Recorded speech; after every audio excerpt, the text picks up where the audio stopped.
सभी विद्यार्थियों का हमारे इस चैनल पर हार्दिक स्वागत। देखिए, आज मैं आपके लिए बुद्धि का टॉपिक लेके आया हूँ, इंटेलिजेंस का टॉपिक लेके आया हूँ। इसमें अपन आज पढ़ेंगे बुद्धि से क्या मतलब है, बुद्धि की परिभाषाएं, डेफिनेशंस, कौन से विद्वानों ने बुद्धि के बारे में बताया है, उसके बारे में पढ़ने जा रहे हैं। साथ ही बुद्धि के प्रकारों के बारे में भी अपन इस वीडियो में पढ़ने जा रहे हैं। तो आप हमारे इस चैनल पर बने रहिए। देखिए, ये बुद्धि का पार्ट 1 है, इसके बाद सेकंड पार्ट है जिसमें बुद्धि के सिद्धांत वगैरह आएंगे। तो आप हमारे इस चैनल को लाइक करें, शेयर करें, सब्सक्राइब करना नहीं भूलें और इसका बेल आइकन ज़रूर दबाएं ताकि कोई भी वीडियो इसमें आए आपके नोटिफिकेशन में तुरंत शो हो सके। तो चलिए, आपका ज़्यादा टाइम वेस्ट नहीं करता हुआ मैं डायरेक्ट पॉइंट पे चलता हूँ। इसकी परिभाषा देखते हैं। बुद्धि की परिभाषा वेगनन महोदय ने बताया कि अपेक्षाकृत नई, न्यू एंड परिवर्तित स्थितियों, कोई भी नई परिस्थिति, कोई भी परिवर्तित परिस्थिति, स्थितियों को समझती है बुद्धि कि कौन सी नई स्थिति आ गई, उसको समझती है और उसके अनुसार उसमें समायोजित होना, उसमें एडजस्ट करने की योग्यता ही बुद्धि है। ऐसा वेगनन महोदय ने बताया। बुद्धि क्या करती है?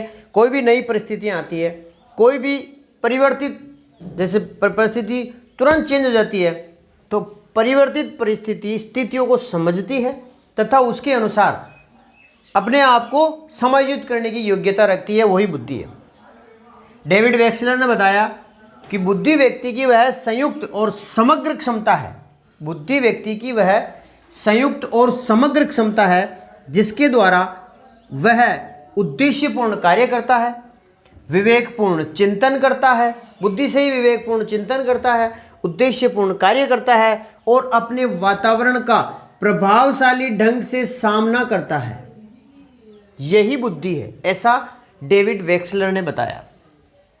वुडवर्थ महोदय ने बताया, वुडवर्थ और मार्क्सिस्ट ने बताया, बुद्धि का अर्थ प्रतिभा का प्रयोग करना है। आदमी में कितनी इंटेलिजेंसी है, प्रतिभा का प्रयोग करता है, वही बुद्धि है। बुद्धि का अर्थ प्रतिभा का प्रयोग करना। अब आता है कि बुद्धि की विशेषताएं कौन कौन सी होती है। देखो, बुद्धि सीखने की योग्यता है। बुद्धि क्या है? सीखने की योग्यता है, यानी कि ऐसी योग्यता जिससे बालक सीखता है, व्यक्ति सीखता है। तो सीखने की योग्यता का नाम बुद्धि है, पहली विशेषता। दूसरी, यह विवेकशील और अमूर्त चिंतन की योग्यता है। ये विवेकशील होती है, विवेकपूर्ण होती है और अमूर्त का भी चिंतन कर सकती है, ऐसी योग्यता होती है। जो दिखाई नहीं देता उसका भी चिंतन करना अमूर्त चिंतन की योग्यता है। यह नवीन परिस्थितियों में समायोजन करना, नवीन परिस्थितियों में समायोजन करना तथा परिवर्तित जो स्थिति है उसको भी समझना, यह भी एक विशेषता है।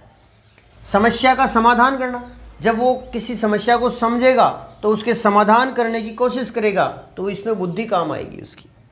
उद्देश्यपूर्ण क्रियाएं, इसमें व्यक्ति उद्देश्यपूर्ण क्रियाएं करता है। ये इसकी 5 विशेषताएं हैं। बुद्धि की प्रकृति, बुद्धि का नेचर क्या है?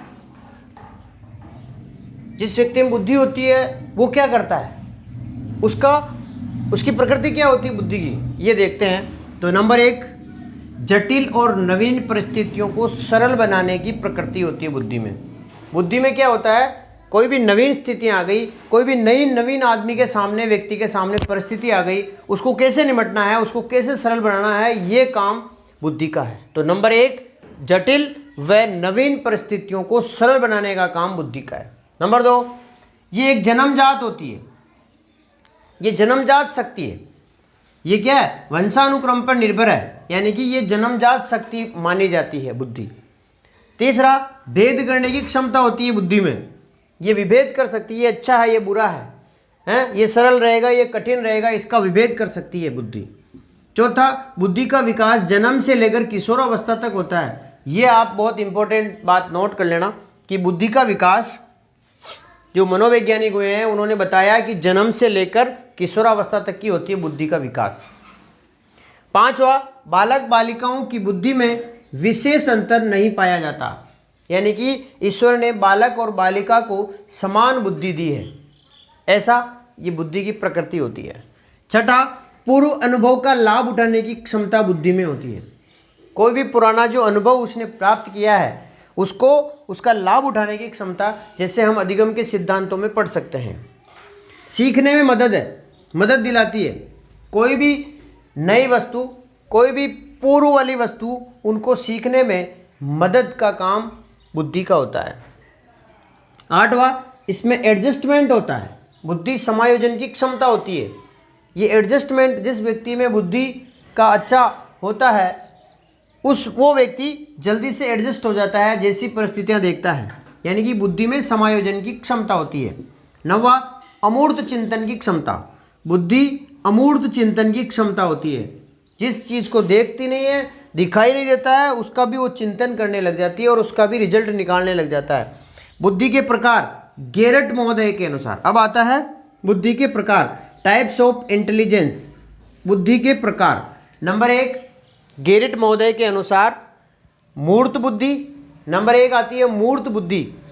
मूर्त यानी कि यांत्रिक, यानी कि गामक, 3 नाम है, मूर्त बुद्धि, गामक बुद्धि या यांत्रिक बुद्धि।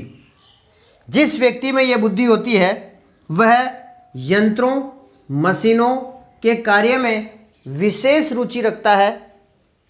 इस बुद्धि वाले व्यक्ति, जिसमें ये मूर्त बुद्धि होगी वह व्यक्ति अच्छा इंजीनियर बनेगा, अच्छा मैकेनिक बन सकता है और अच्छा कारीगर होते हैं। यानी मूर्त बुद्धि वाले व्यक्ति अच्छे इंजीनियर होते हैं, अच्छे मैकेनिक होते हैं और अच्छे कारीगर होते हैं। यह है गेरिट के अनुसार मूर्त बुद्धि। अमूर्त बुद्धि, गेरिट महोदय ने दूसरी बताई अमूर्त बुद्धि। इस बुद्धि का संबंध पुस्तकीय ज्ञान से है ना, पुस्तकीय ज्ञान से। इस बुद्धि वाला बालक व्यक्ति पुस्तकीय ज्ञान अर्जित करने में माहिर होता है। वह व्यक्ति ज्ञान अर्जित करने में विशेष रुचि रखता है और इसका परिणाम स्वरूप क्या होता है, वो एक अच्छा डॉक्टर हो सकता है, वो एक अच्छा चित्रकार हो सकता है, साहित्यकार हो सकता है और वकील हो सकता है, क्योंकि इन सब में पढ़ना पड़ता है। तो ये अमूर्त बुद्धि वाले व्यक्ति क्या पढ़ते हैं, बहुत बार एग्जाम में आया हुआ है, आप लिख लेना, नोट कर लेना कि अमूर्त बुद्धि वाले व्यक्ति किस प्रकार, जैसे कि भाई डॉक्टर है वो किस प्रकार की बुद्धि वाले बनते हैं, तो अमूर्त बुद्धि वाले। और तीसरा आता है सामाजिक बुद्धि, है ना, सोशल, नाम से स्पष्ट है सामाजिक। वह इसका संबंध व्यक्तिगत और सामाजिक कार्य से होता है। व्यक्तिगत और सामाजिक कार्यों से इसका कॉन्टेक्ट है। वह व्यक्ति मिलनसार होगा, जो सामाजिक होगा, सोशल होगा तो मिलनसार होगा, स्वाभाविक है। सामाजिक कार्यों में रुचि लेने वाला व्यक्ति होगा, है ना, कोई भी समाज का काम है तो उसमें इंटरेस्ट लेगा। अच्छा वो ऐसे व्यक्ति अच्छे मिनिस्टर बनेंगे, अच्छे मंत्री बनेंगे, अच्छे व्यवसायी बनेंगे और अच्छे कूटनीतिज्ञ होते हैं। अब आता है थार्नडाइक के अनुसार बुद्धि के प्रकार। ये गेरिट महोदय के थे तीनों प्रकार, सेम ऐसे के ऐसे ही हैं ये।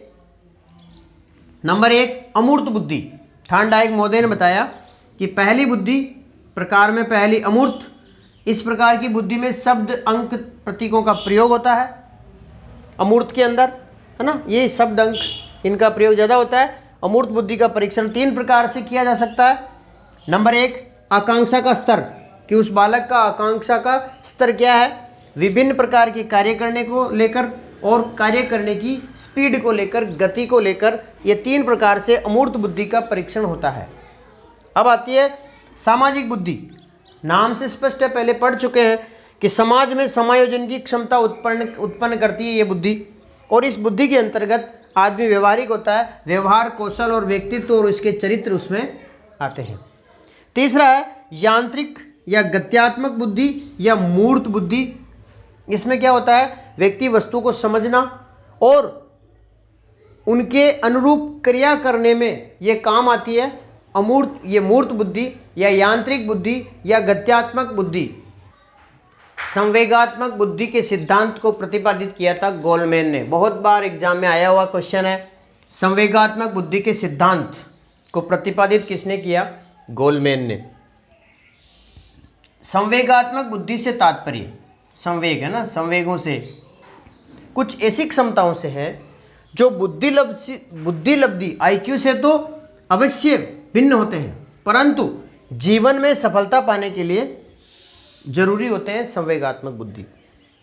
इसमें व्यक्ति अपने संवेगों को क्या करता है, पहचानता है और उसे ठीक ढंग से प्रबंधित मैनेज करता है संवेगात्मक बुद्धि में। तो इसका सिद्धांत गोलमैन ने दिया था। तो ये हमारा आज का जो टॉपिक हमने लिया था ये समाप्त होता है। अगले वीडियो में पार्ट सेकंड में फिर मिलते हैं बुद्धि के सिद्धांतों के साथ। तो आपका बहुत बहुत धन्यवाद। आप हमारे इस चैनल को लाइक करें, शेयर करें, सब्सक्राइब करना नहीं भूलें मित्रों।